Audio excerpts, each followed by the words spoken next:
Bonjour tout le monde, bienvenue sur une nouvelle vidéo des lectures de Pipin, j'espère que vous allez bien. Alors nous sommes le 3 avril aujourd'hui, donc je commence une petite session vlog, parce que au final je me suis rendu compte que le mois de mars, j'ai pas vlogué plus que ça, j'ai pas du tout eu le temps. On est en plein travaux cuisine, il y a beaucoup de boulot en ce moment, bref, pas le temps. Donc je recommence une nouvelle session pour avril.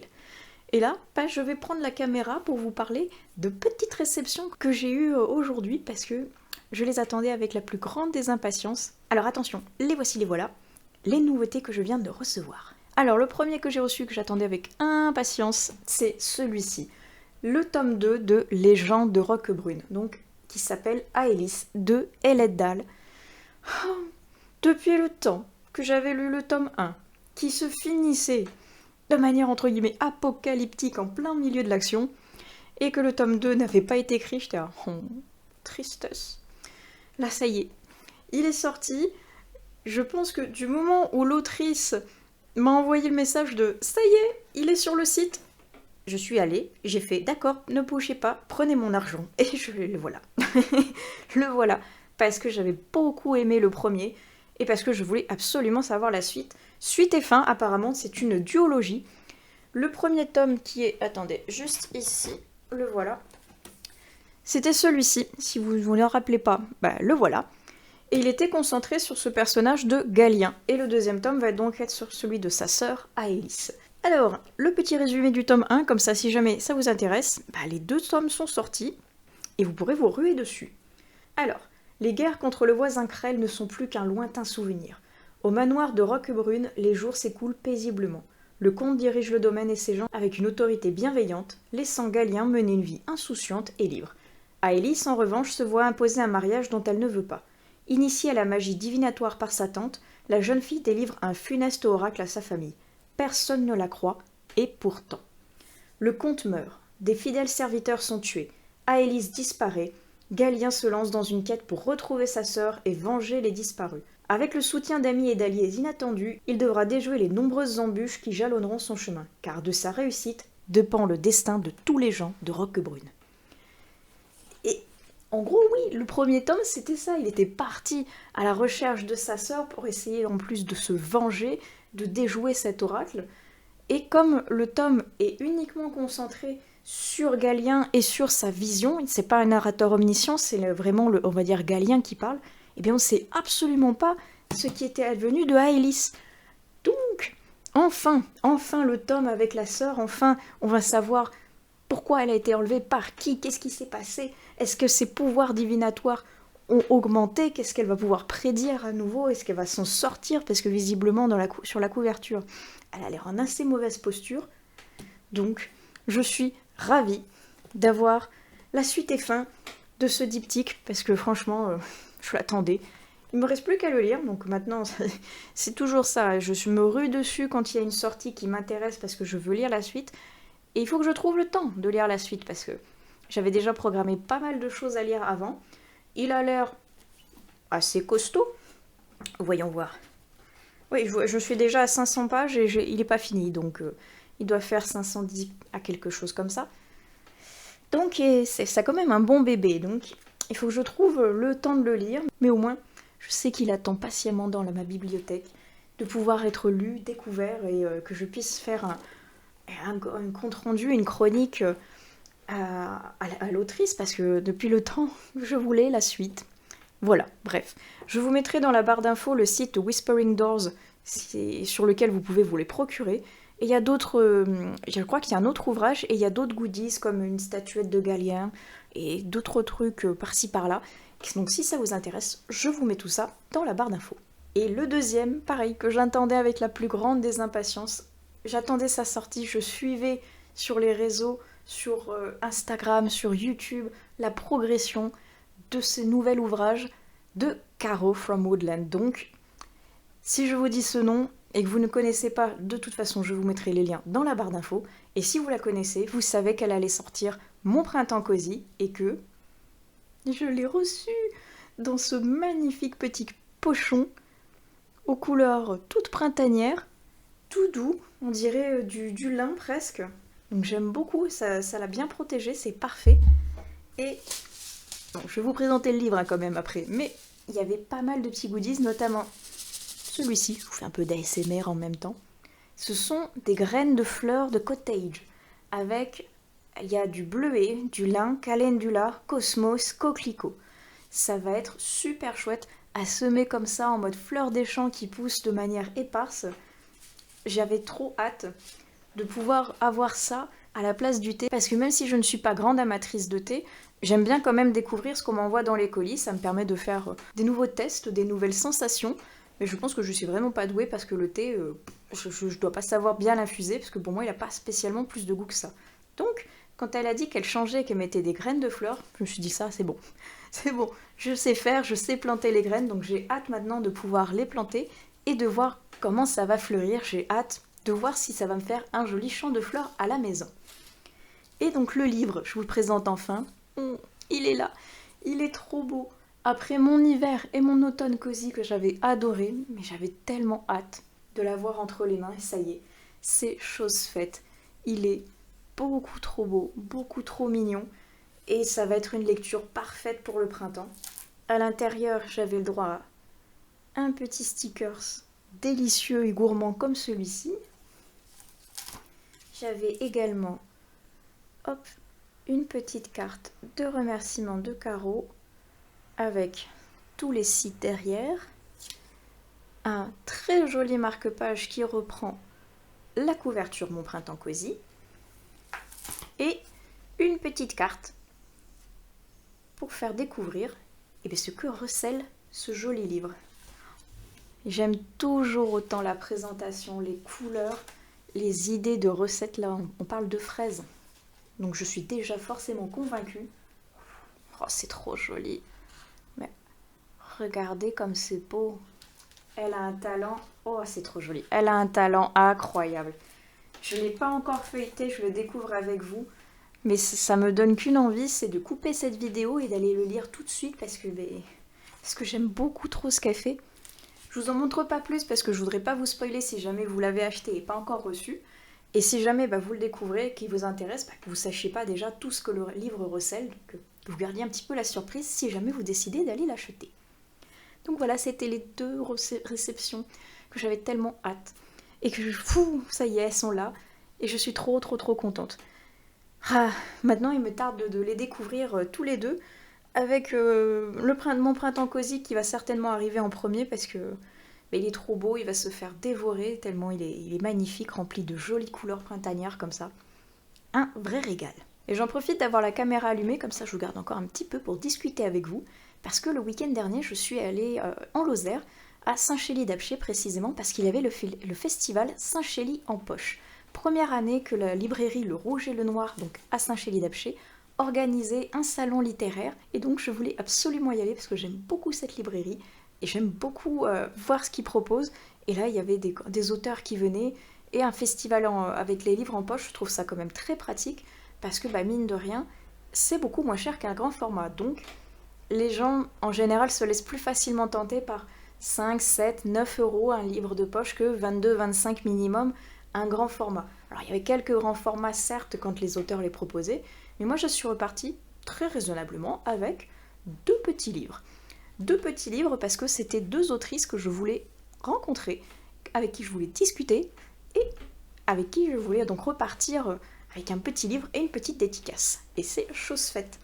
La première que j'ai rencontrée, c'est donc Barbara Abel, avec ce livre Les Fêlures, publié aux éditions Pocket. Je suis restée sage, j'ai donc pris 2 livres, il y en avait beaucoup qui m'intéressaient, mais je me suis dit quand même, il y a des auteurs et autrices qui sont là, donc autant acheter les livres des personnes qui sont présentes et repartir avec une dédicace, plutôt que de prendre, parce qu'il y avait d'autres poches, comme des Franck Tillier par exemple, dont je vous parlais dans la précédente vidéo, que je n'avais pas terminé la collection. Il y avait d'autres livres de poche de policiers qui m'intéressaient ou autres, mais les auteurs n'étant pas là, je me suis dit je peux les racheter plus tard dans le commerce.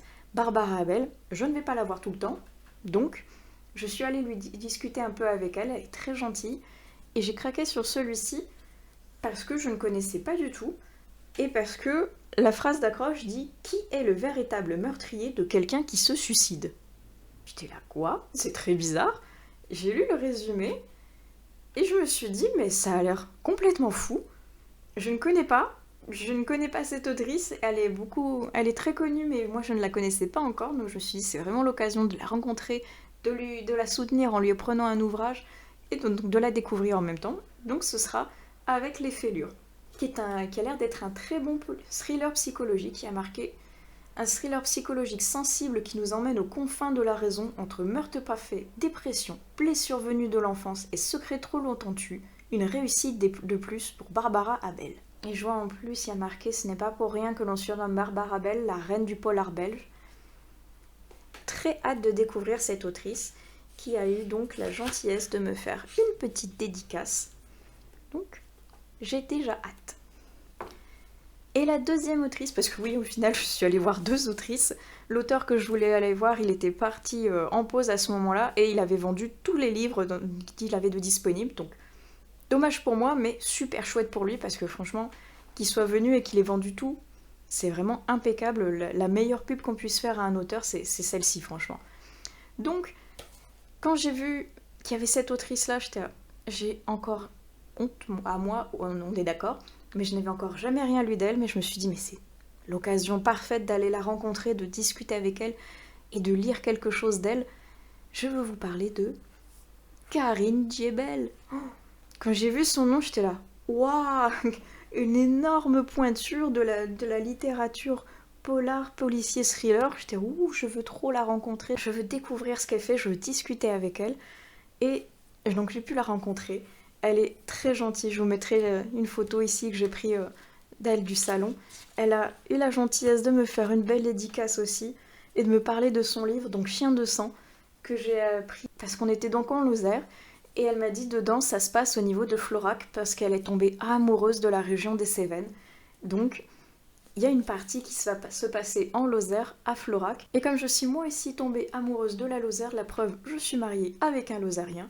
Je me suis dit, ce livre est un signe. Il est sur la Lozère, il est sur un thriller, il est policier, il va être incroyable.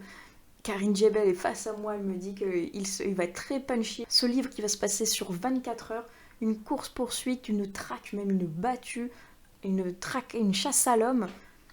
Et ce livre se passe sur 24 heures. Donc ça va être très punchy, je sens que il va se lire, va même se dévorer. Il est tout petit, donc ce sera ma première approche de Karine Djebel. C'était vraiment une occasion à ne pas louper, donc je suis ravie d'avoir pu la rencontrer et de pouvoir repartir donc avec un petit livre dédicacé. Donc voilà, ça c'était les dernières petites news. J'ai pas filmé pendant le festival parce que c'était dans une petite salle et il y avait pas mal de monde. Donc je me voyais pas trop déjà essayer d'esquiver un petit peu les gens comme ça en mode pardon, excusez-moi, je filme. Et accessoirement parlant aussi, étant timide, je me voyais pas sortir mon téléphone comme ça pour filmer pendant un festival rempli de gens qui allaient me fixer en mode qu'est-ce qu'elle fabrique celle-là avec son téléphone. J'avais pas trop envie, je reste quand même quelqu'un de timide, même si j'essaye de casser cette timidité en me filmant comme ça, en parlant. Mais c'est vrai que dès que je rencontrais l'autrice, j'étais redevenue en mode youp, toute petite comme ça, en mode bonjour madame, est-ce qu'on peut parler de votre livre? Mais c'était quand même une super expérience. Et j'ai pas filmé également parce que justement j'ai profité de ce festival pour déambuler à travers les stands, regarder ce qu'ils proposaient. Et donc être aussi raisonnable parce que revenir avec 2 livres, je me suis dit on est cool, hein, on se restreint. Il y avait d'autres auteurs et autrices qui étaient là, qui proposaient des livres qui m'intéressaient, mais financièrement parlant, comme je vous dis, on est en plein travaux dans la maison en ce moment. Je ne peux pas le permettre d'acheter autant de livres que je le veux. Mais ce n'est pas grave, ce n'est que partie remise. Il y aura d'autres salons, d'autres festivals. J'aurai de toute façon de quoi acheter d'autres livres plus tard.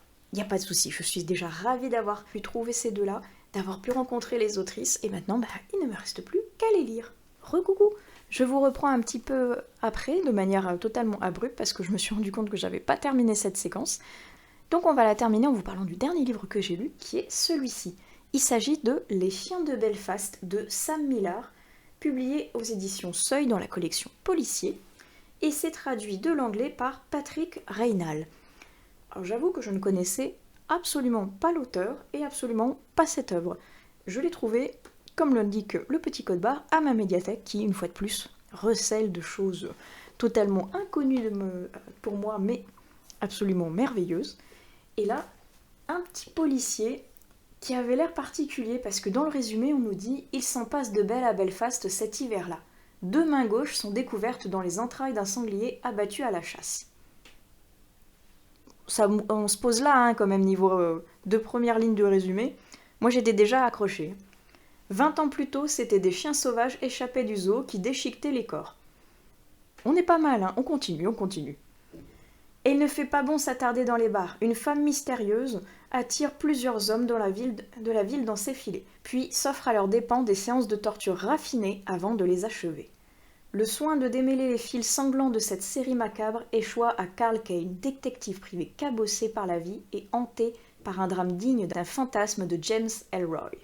Et ce n'est pas la police qui va l'aider. On nous rajoute l'humour noir, très noir mais cultivé de Sam Millar est de nouveau présent dans ce premier volet d'une trilogie policière pas comme les autres. Alors pour une fois, vous voyez, j'ai commencé par le tome 1.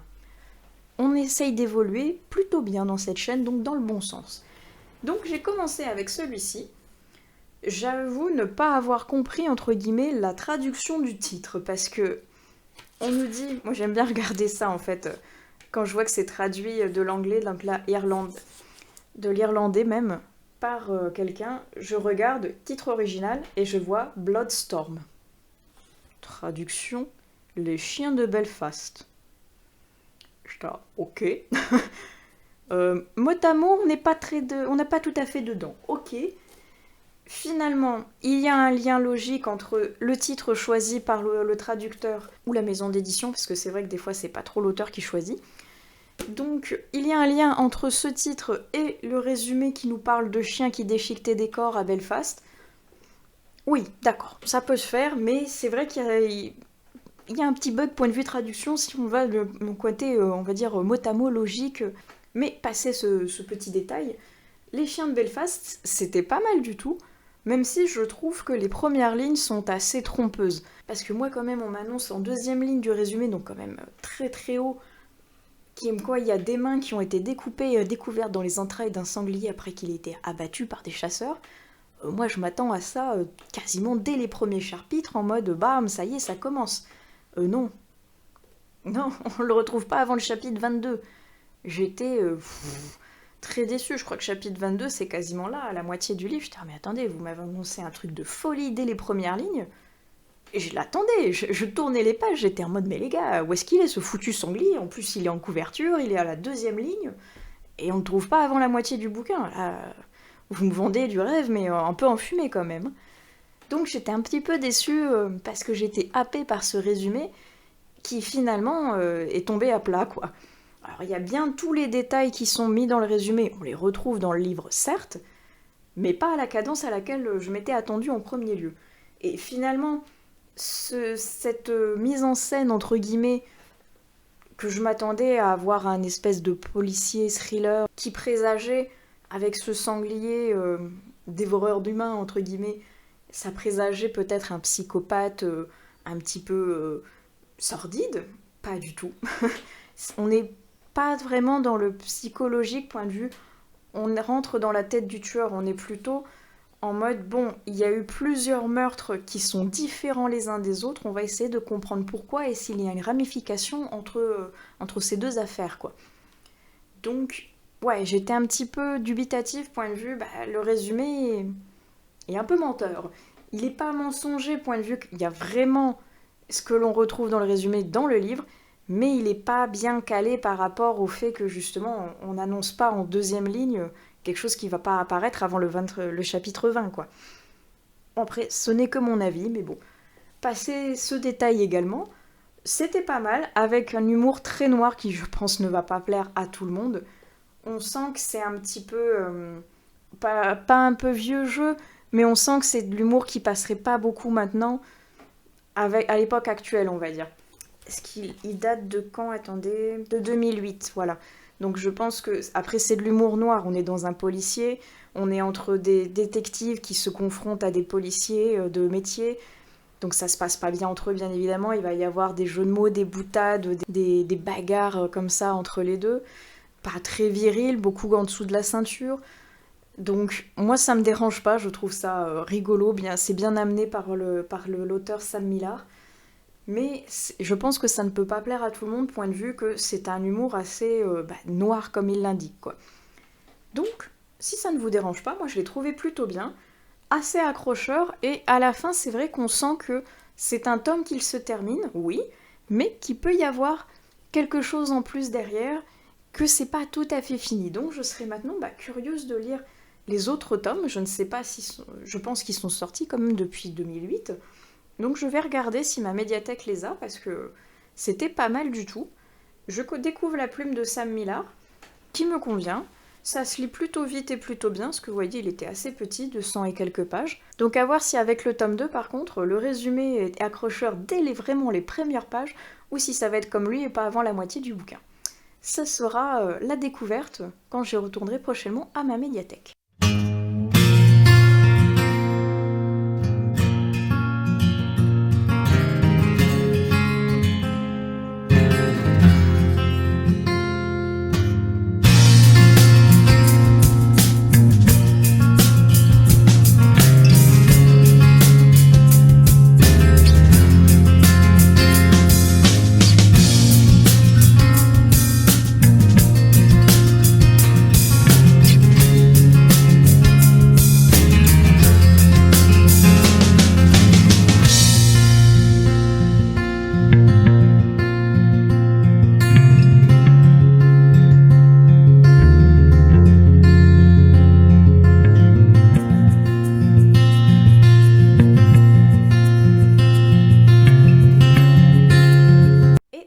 Tout le monde, je vous reprends terriblement plus tard après la première séquence et j'en suis vraiment désolée, mais je pense que le nez rouge et la voix nasillarde vous indiquent que j'ai été malade et que donc j'avais beaucoup de fièvre, j'avais plus de voix, voire une voix Rambo qui a fumé des gitanes, et là j'ai encore le nez bouché. Donc c'est pas tout à fait l'idéal pour tourner des vidéos et j'ai pas pu reprendre la caméra avant d'avoir une voix à peu près décente. Malheureusement, j'ai encore le nez bouché. J'espère que ce sera pas trop compliqué à écouter. On va faire comme on peut. Mais je voulais vous reprendre aujourd'hui parce que j'ai quelques petits livres à vous présenter et parce que je viens de recevoir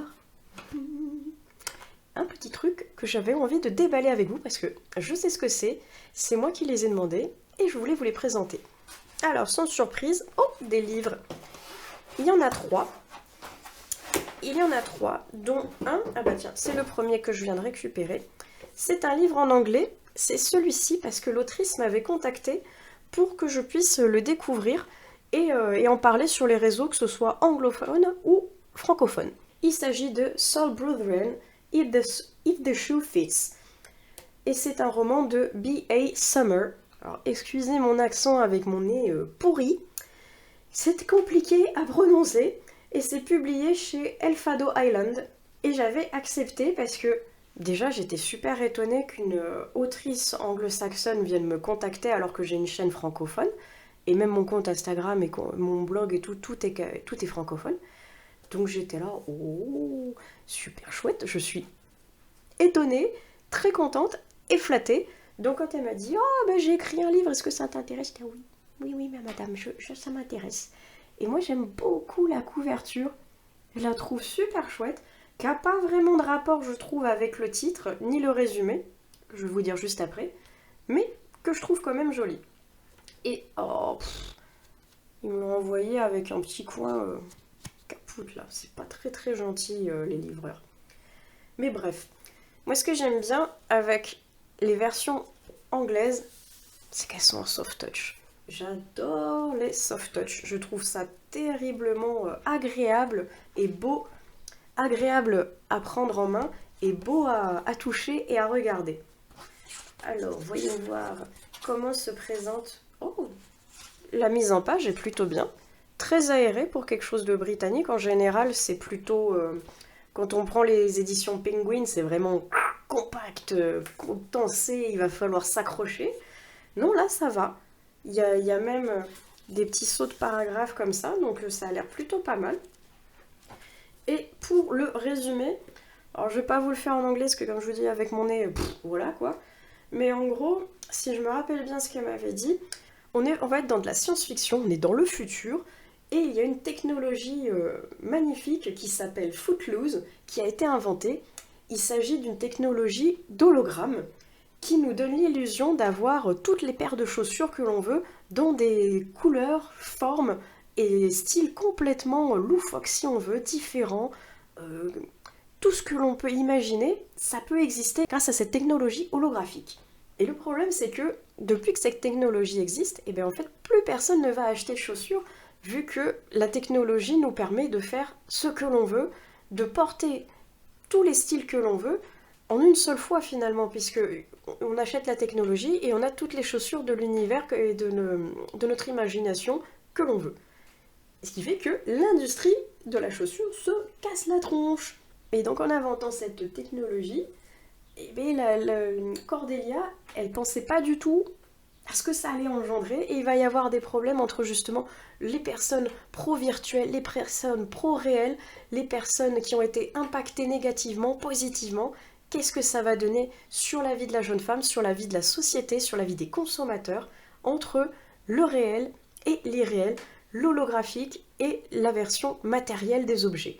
Je trouve que ça avait l'air complètement fou comme projet, comme idée, et super intéressant, parce que, mine de rien, avec les technologies qu'on a actuellement, peut-être qu'on va y venir à ça. Donc, certainement une relation avec nos sociétés actuelles et futures. Je suis très curieuse de voir ce que ça peut donner. Et comme je vous dis, j'étais tellement étonnée qu'une autrice anglaise vienne me proposer son ouvrage que j'ai sauté sur l'occasion. Je suis super curieuse de découvrir sa plume, son univers, son ouvrage. Et je vous en parlerai un petit peu plus quand je l'aurai découvert. Et ensuite, les deux autres qui arrivent que j'avais tellement hâte qu'ils intègrent et ma collection et ma palle, parce qu'elle n'est jamais assez grande, et parce que c'est une autrice que j'adore, et qu'il me manquait uniquement ces deux ouvrages pour avoir la collection complète. Ça y est, c'est chose faite. En plus, ce sont deux ouvrages qu'elle a fait en auto-édité, et elle va arrêter petit à petit la publication en auto-édité, parce que certainement trop de temps, trop de dépenses d'argent, et c'est compliqué de gérer les versions éditées, auto-éditées. Elle va continuer à écrire, donc elle va arrêter petit à petit de publier ses ouvrages en version papier. Elles sont toujours disponibles en e-book pour le moment, jusqu'à temps qu'elle trouve peut-être une autre maison d'édition ou qu'elle réédite ailleurs quand elle en aura envie en fait. Donc, avant que cette édition s'arrête, j'avais très très envie de les avoir et j'ai craqué pour de Tina Muir, les deux derniers qui me manquaient. Et je suis trop contente de voir que c'est du soft touch les deux. J'adore, vive le soft touch. Alors le premier c'est Grand Magasin. La couverture est vraiment toute simple avec cet escarpin sur fond blanc. Oh, le soft touch une fois de plus comme je vous dis c'est génial. Et ça fait partie de ceux qui me manquaient. Je suis trop contente de l'avoir enfin entre les mains parce que je crois qu'il s'arrête fin avril en plus celui-ci. Donc il était temps, hein. Il était vraiment temps. Il en reste encore en stock. Foncez sur Amazon si jamais vous le voulez. Parce que dans pas longtemps, c'est fini. Et là, si je me trompe pas, ça va être une romance entre un patron et son employé. Une horlogère. C'est ça, ça va être une horlogère avec le directeur d'une enseigne de luxe parisien. Donc, horlogère, ça a l'air passionnant. Je suis très curieuse de voir ce que ça va donner. J'ai vu passer récemment 2-3 critiques, dont une que j'ai trouvée totalement adorable, qu'il a considérée comme un doudou macaron. J'ai trouvé ça beaucoup trop chou comme expression, ça m'a intriguée, donc maintenant que je l'ai, je veux voir quel est ce macaron, pourquoi il est appelé comme ça. Ça fera partie de mes prochaines lectures, mais je pense qu'avant de lire Le Grand Magasin, je vais lire celui-ci qui me tente depuis vraiment beaucoup trop longtemps pour que je le laisse passer. Bouquet final, le fameux que j'avais mis dans ma palle pour le Blossom Spring Challenge, parce qu'il va parler de l'art floral au Japon. Alors là, autant vous dire que j'ai même pas besoin de m'en dire plus. Oui, je veux le lire. Évidemment que je veux découvrir le Japon, que je veux découvrir les fleurs, que je veux découvrir apparemment l'Angleterre, c'est ce qui a marqué là aussi. Chut, pas besoin de plus. Et comme une fois de plus, c'est du soft touch. J'adore. Et je suis vraiment fan de la couverture. Je la trouve tellement jolie. J'ai tellement hâte d'en savoir plus, tellement hâte de m'imprégner de cette nouvelle histoire que Tina nous aura concoctée. Franchement, je suis trop contente. Ça y est. avec ceux derrière ma tête. Il faudrait que je les remette tous ensemble d'ailleurs, parce que je suis en train de me dire que là j'ai la dernière Anastasia, mais que là j'ai tous les autres. Il faudrait que je remette à jour un petit peu ma bibliothèque en mode que par auteur. Ce serait que par auteur et peut-être pas plutôt par genre, je ne sais pas. Comment vous faites, vous d'ailleurs? Racontez-moi dans les commentaires comment vous mettez votre bibliothèque. Est-ce que vous la classez par genre? Est-ce que vous la classez par auteur, par maison d'édition, par couleur? Je ne sais pas. Moi j'avais fait un peu tout ça, on va dire. J'ai fait par genre, enfin plutôt par saga, comme ici, genre là tous les Patricia Briggs, tous les Franck Tillier. Et là, je sais pas pourquoi derrière, mais j'avais fait par genre. Genre là j'ai la fantasy, derrière j'ai un peu de la romance et j'ai de la fantasy aussi. Je sais pas, je ne sais même pas pourquoi j'ai organisé ça comme ça. Je ne sais même pas si on peut appeler ça une organisation finalement. Donc je pense que je referai un petit peu tout, je vais remettre tous les Tina Muir ensemble. Ce sera beaucoup plus logique et beaucoup plus sympa de voir toute la collection d'un coup. Trop contente. Donc, ces 3 petites réceptions, trop chouettes. 3 soft touch, merveilleux. Là, je suis happy. Donc bref, voilà, je vous ai pris juste pour vous montrer ces petites réceptions. Ici, je vais vous parler de 2-3 livres quand même que j'ai lus, parce que ceux-là, je peux pas encore vous en dire beaucoup dessus. Mais ceux qui arrivent, un petit peu plus. Attendez. Je voulais vous parler donc de la dernière lecture que je viens de faire, qui s'agit de Un miracle de Victoria Mass, publié chez Albin Michel.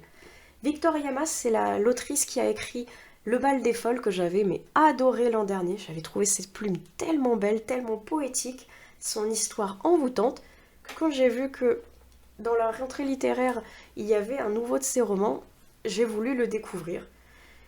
Et je pense qu'en fait, je n'ai pas eu l'effet escompté derrière, malheureusement. Mais je pense que c'est parce que c'est moi, en fait, qui m'imaginais quelque chose, et c'était pas du tout ça. C'est fort dommage parce que je me suis empêtrée dans ma propre vision du livre, qui était totalement erronée, ce qui fait que je n'ai pas trop apprécié ma lecture.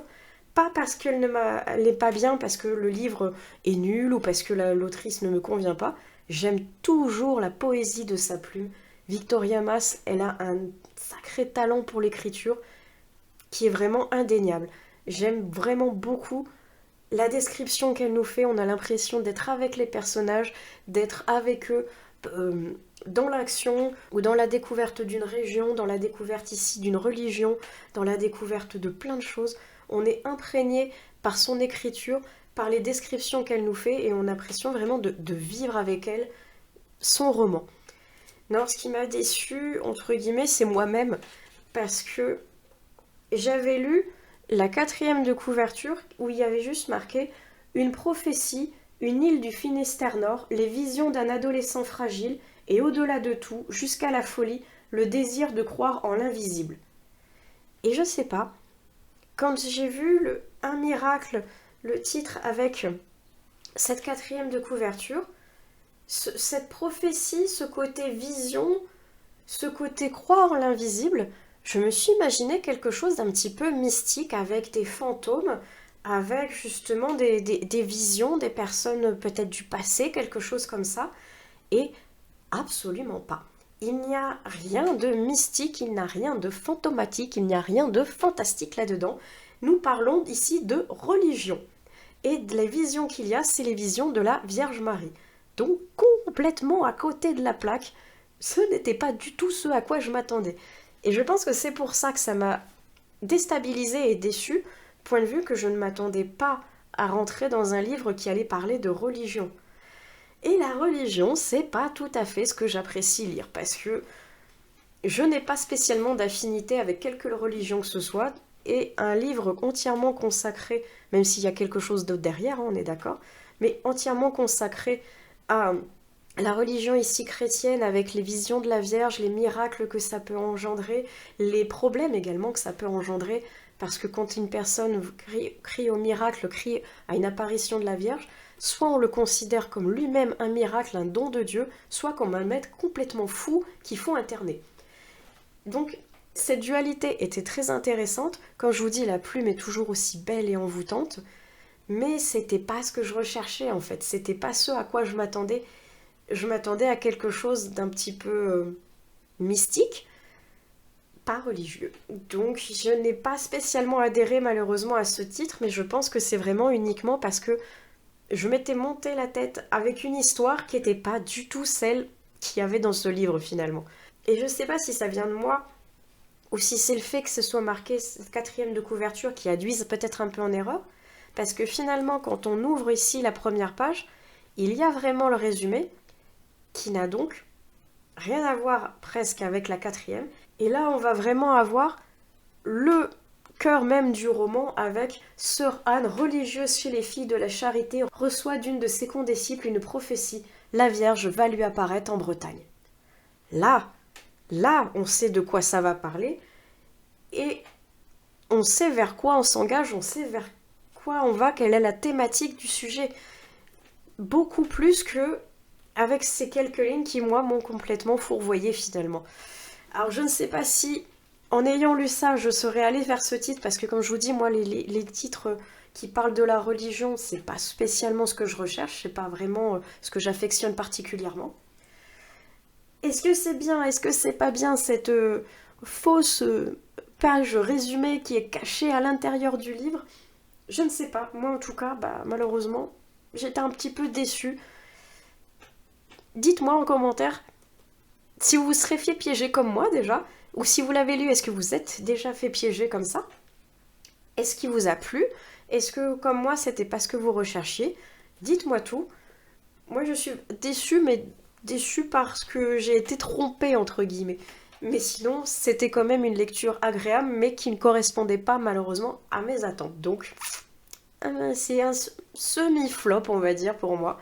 C'était pas la lecture que je recherchais. Et je vais vous parler de 2 lectures graphiques avant de couper, parce qu'après je me rends compte que finalement je fais des montages de vlog avec que 2 séquences, parce que je parle beaucoup dans les deux, et ça me fait des montages de 1 heure, et donc finalement c'est pas tout à fait ce que je cherchais.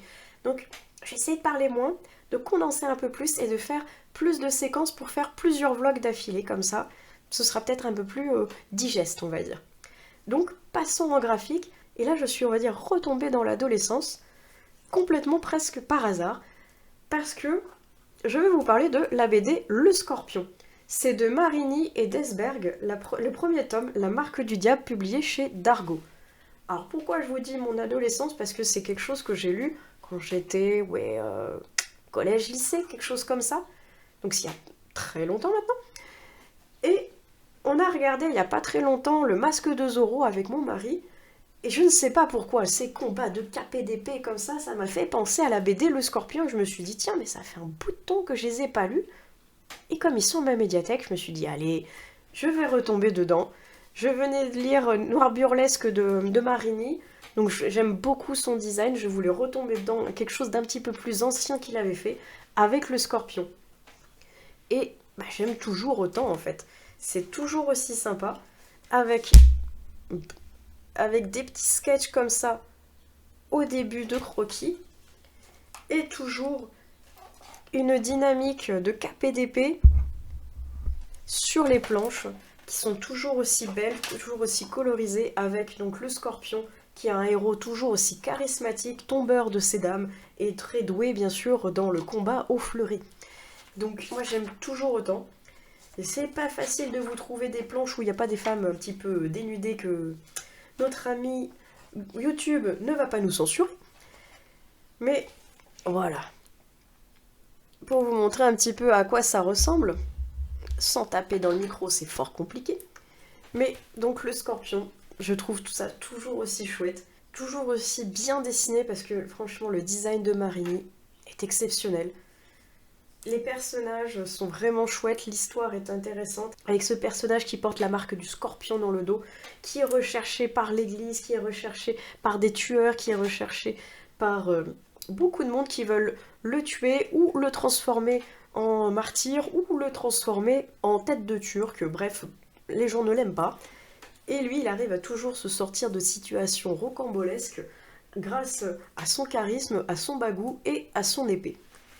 Et donc c'est super sympa. Je suis retombée dedans, j'aime toujours autant, et je pense que quand je vais retourner à la médiathèque, je vais continuer la série tout bêtement parce qu'ils les ont tous. Et ça me fait plaisir de relire comme ça, me remémorer le Scorpion. Je crois pas que je les avais tous lus en plus à l'époque, donc c'est l'occasion de renouer avec cette BD. Et je ne sais plus si je vous avais présenté ce manga précédemment, je ne sais plus si je vous ai présenté le tome 1, parce qu'ici c'est le tome 2, de Les Temps Retrouvés. Au scénario, nous avons Kei Fuji, et au dessin, Kokoro Hirai. Et c'est publié chez Latitude. Tiens, je ne connaissais pas cette maison d'édition, donc chez Latitude, visiblement.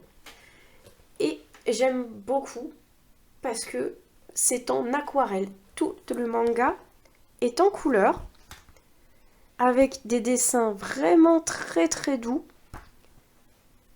Et donc, cette colorisation à l'aquarelle, je ne sais pas si on voit bien, mais qui est vraiment très très jolie, très agréable, et qui va parfaitement, je trouve, avec l'histoire, justement. Regardez comme c'est joli, la mise en page et tout. Et en fait, c'est une duologie, donc là c'est le tome 2 que je vous présente, je ne sais plus si je vous avais dit qu'on présentait le tome 1 précédemment. Et on va suivre ces deux personnages, qui sont deux personnes âgées. Lui a perdu sa femme et elle a perdu son mari. Et ils se rencontrent dans une seigneuriale où il y a plein d'amis qui gravitent autour d'eux et ils essayent de prendre un petit peu goût à la vie malgré leur âge, de reprendre des activités, que ce soit culturelles, sociales, par le biais de la musique, du jardinage, de rencontrer des enfants, d'interagir au sein d'un groupe de parole. Et ces personnages vont se rencontrer, vont tomber amoureux l'un de l'autre et vont essayer de refaire leur vie ensemble malgré le fait qu'ils soient donc des personnes âgées, qu'ils aient été attachés toute leur vie à leur ancien compagnon et qui ne savent pas vraiment si ça va pouvoir matcher entre eux parce qu'ils ont une espèce de remords de trahir quelque part leur ancien compagnon en se disant bah, je vais me remettre avec quelqu'un mais à mon âge est-ce que c'est bien raisonnable alors que j'ai passé toute ma vie avec un tel, je suis pas sûre d'eux. Leurs familles sont totalement contre. Pour eux, ils sont trop vieux pour ça, il faut passer à autre chose, il faut plus qu'ils se voient. Et c'est terriblement touchant et frustrant de voir justement ces deux personnages totalement adorables qui s'aiment, qui sont déchirés de ne pouvoir être ensemble et qui sont déchirés de ne pas pouvoir être ensemble également. Parce qu'ils aimeraient l'être tout comme ils n'aimeraient pas l'être. De par leur famille, ils ne peuvent pas être ensemble et ils ne veulent pas pour ne pas leur faire honte, pour ne pas leur créer de problèmes. Mais en même temps, ils ont envie d'être ensemble parce qu'ils ont envie d'essayer de revivre, de réapprendre la vie à deux, avec leur passé, avec leur futur et avec justement tout un cercle d'amis et de familles qui va graviter autour, en bien comme en mal. Et c'est vraiment très touchant. Les deux tomes sont adorables, ils se dévorent à une vitesse incroyable. Et comme je vous dis, c'est en aquarelle avec des couleurs vraiment très douces, une mise en page très belle également, qui fait que ça se dévore. On se laisse porter et on apprécie la lecture de manière vraiment comme un doudou en fait. C'était très joli, j'en avais entendu parler en bien et je suis d'accord avec ce qui a été dit, c'est vraiment une très jolie lecture, très douce, très agréable et qui est parfaite je trouve pour ce tome-ci, pour tout ce qui est un petit peu printanier parce que ça va se découper dans plusieurs saisons. Le premier tome c'est plutôt automne et hiver et celui-ci c'est vraiment plutôt axé printemps-été. Donc la saison est vraiment idéale pour pouvoir se plonger dans ce petit ouvrage-ci. Bon, je vous avais dit que 2, mais finalement, allez, j'en fais un dernier histoire de pouvoir compléter et je ferai le reste dans une autre vidéo pour vous parler vite fait de Somalie et l'esprit de la forêt. C'est toujours de Yakobu Reichi et c'est toujours publié chez Komiku Édition. Là, j'en suis au tome 5. Oh, et ça devient tragique. Oh, j'aime toujours autant parce que c'est toujours une aventure incroyable entre ce golem et cette petite humaine qui est pourchassée par les monstres parce que les humains ont disparu ou alors ont été traités en esclavage, ont été anéantis.